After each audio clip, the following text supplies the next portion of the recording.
Τι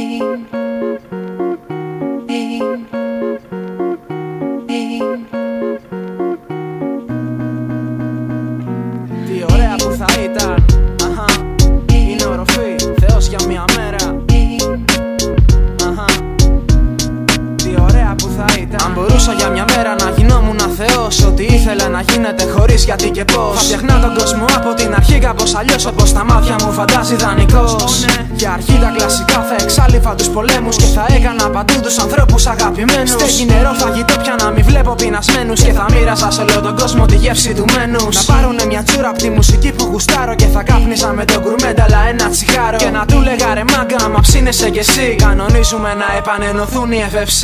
Επόμενη δουλειά θα έβαζα δυναμίτη στους κόλλους όλων όσων καταστρέφουν τον πλανήτη. Με ζώα και με βλάστηση θα την καραντεγεί και θα αφηνά μέσα στο πράσινο τον γκρίζο να πνιγεί. Τον κάθε βλάκα άριο λευκό που μου τα πρίζει σε χωράφια μαύρων θα στέλνα να τους μαζεύει ρύζι. Και με κίτρινο αστέρι στη Γερμανία να ζει, να έρθει μετά να μου μιλήσει για να ζει.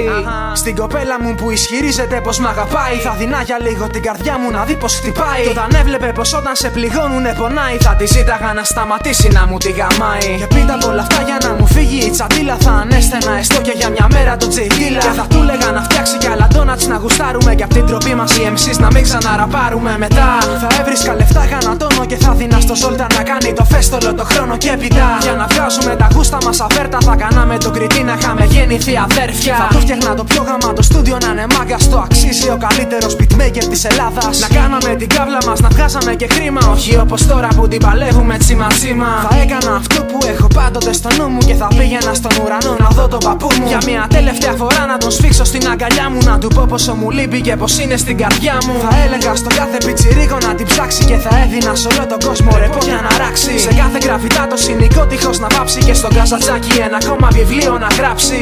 Θα ήταν τόσα πολλά που δεν θα προλάβαινα και θα ξενέρωνα που δεν θα τα κατάφερνα. Μα δεν γαμιέται αφού δεν πρόκειται να γίνει. Μένω άνθρωπος και παίρνω στις πλάτες μου την ευθύνη.